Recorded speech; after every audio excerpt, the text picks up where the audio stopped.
What is the internet, right? What is it? Different people give different answers, of course, but more often than not, the answer that you get is almost mythical in nature. For most people, the internet is some sort of ethereal constant. It's a digital world that exists almost as its own separate reality, and while disruptions can happen when it comes to connectivity, the internet itself is typically perceived as an indestructible distributed network of computers. On the most basic fundamental level, the assumption is kind of true. We've all experienced situations where the Wi Fi router was down, thereby disrupting our own personal access, or a specific website that we wanted to browse went offline. But the internet, generally speaking, is almost entirely unaffected by individual problems. However, much the same way consolidation happens across all of human society, corporate, political, financial, etc., consolidation of internet services has also been happening, and quickly. Back when it first began, actually a little bit after it first began, because the original version of the internet was called ARPANET, which was a government creation during the Cold War for academic and research organizations. But anyway, back when it first began, after standardized communication protocols emerged and mass adoption took place, the internet, functionally speaking, was a real distributed network. Typically referred to as the Golden Age, loosely between the year 2000 and 2014, plus or minus a few, the internet was an actual place of creative freedom.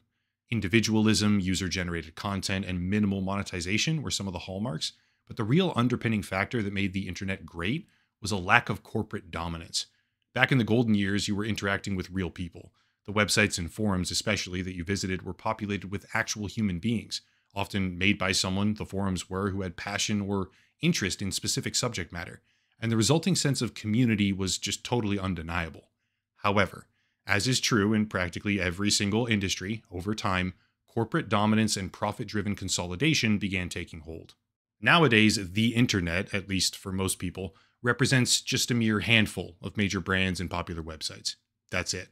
The technical term here is oligopoly, which means limited competition because the market is only occupied by a smaller number of massive conglomerates.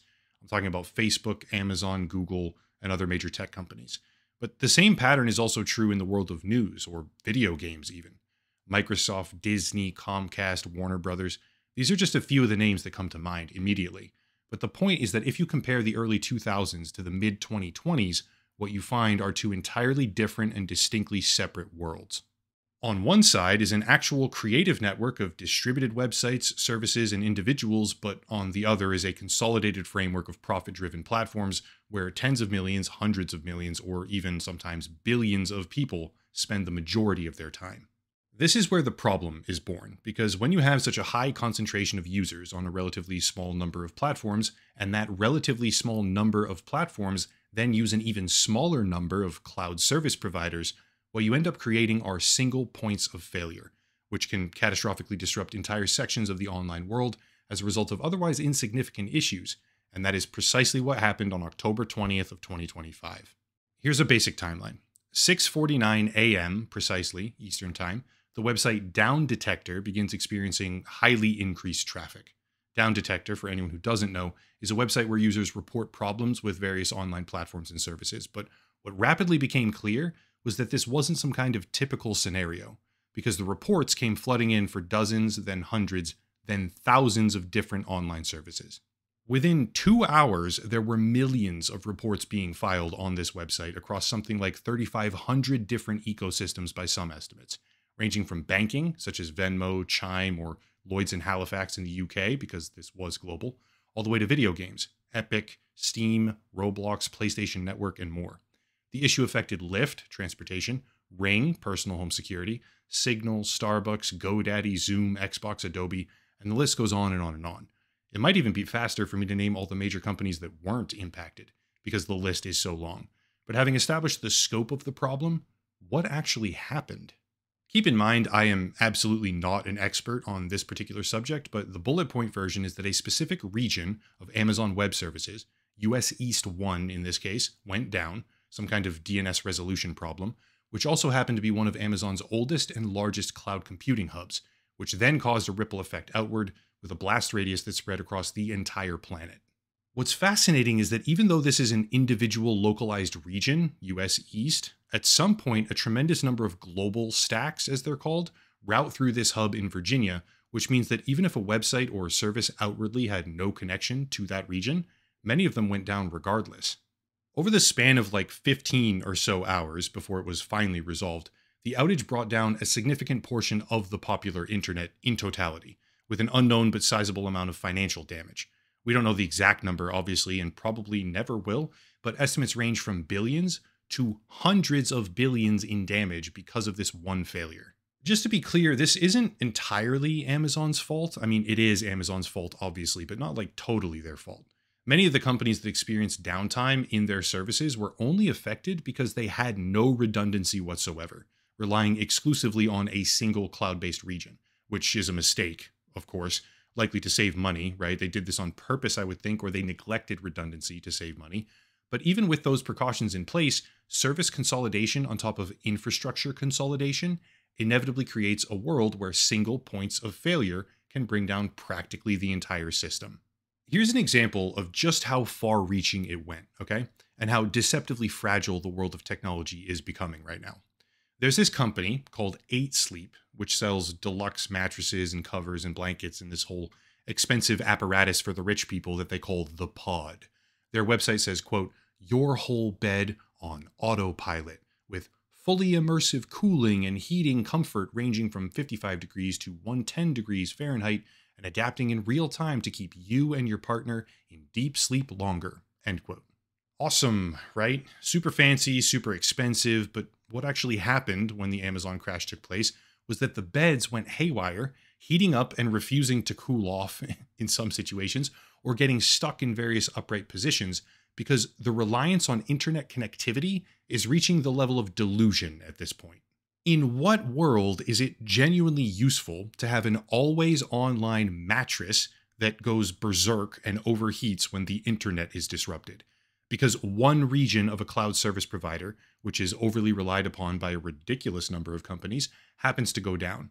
The answer is none, okay? There is no version of reality where this is actually a good idea, showcasing that the online world we occupy every single day is not a bastion of stability or resilience. It's a rickety monstrosity cobbled together with tape and chewing gum, because the financial incentive to not have a failsafe, or multi-region redundancy in this case, has very clearly been prioritized. The biggest issue that I can see on a personal level here is financial services. Applications like Venmo going down means that people quite literally can't pay for things that they need, and the length of time that this occurred was not negligible. 15 hours, longer in some cases for different services, is long enough to where people who need something genuinely might not be able to get it in time. I mean, you could be talking like allergies or anything like that. Like there's a host of medical reasons as well why people who need something, right, they have to go to a store and get it right away. And if their only mechanism for paying for that thing isn't there, or getting the gas to go there, like there's an abundance of reasons why financial services going down is a really bad thing. But anyway, if you think about social media or entertainment platforms, an outage like this doesn't really seem all that scary. Oh, boo-hoo, you couldn't use Snapchat, who cares? But when you refocus and think about critical infrastructure, as in payment providers, it gets a whole lot more serious. Something like 17 million outage reports were filed across 60 different countries, according to data from Ookla, which operates Down Detector. But that's only a fraction of the actual impact. It's not the first time that Amazon has encountered similar issues. There was a pretty big outage in 2023, actually, but the trajectory that we need to remember is that the internet is only ever consolidating further. Over time, the over-reliance on singular systems has been going up, not down, which makes it so that problems like this are not so much a fluke, they're closer to inevitability. What's shocking to me, I'm actually blown away by this, is that even with such a massive wake-up call across, no joke, the entire world, Amazon's stock price didn't even blink. It makes me think of an issue that happened about a year previously where a cybersecurity company called CrowdStrike broke a massive chunk of the internet when they made a mistake. And when that happened, their stock price took a near triple-digit nosedive. Why is it that Amazon didn't even flinch? I'm sorry. Let me clarify. It's not that they didn't go down, it's that they actively went up while their services were down, thereby knocking a substantial portion of the entire internet offline. They gained stock value as this happened. They didn't lose it. We live in a very fragile digital world. Considering the impact that a simple mistake in one region of a major cloud service provider can clearly cause, we have to consider the potential impact of a deliberate cyber attack, for example. What would happen if a sophisticated threat actor infiltrated, let's say, not one, but two major cloud computing hubs, instead of just one, and disrupted their operations in a way that took even just a few days to fix. It sounds like a dystopian sci-fi movie, right? Like it's the precursor to some multi-series sci-fi topic where the human race ate itself.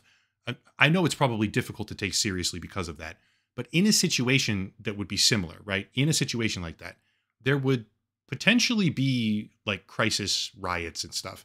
People not being able to access critical parts of their life, banking, transportation, utilities, etc.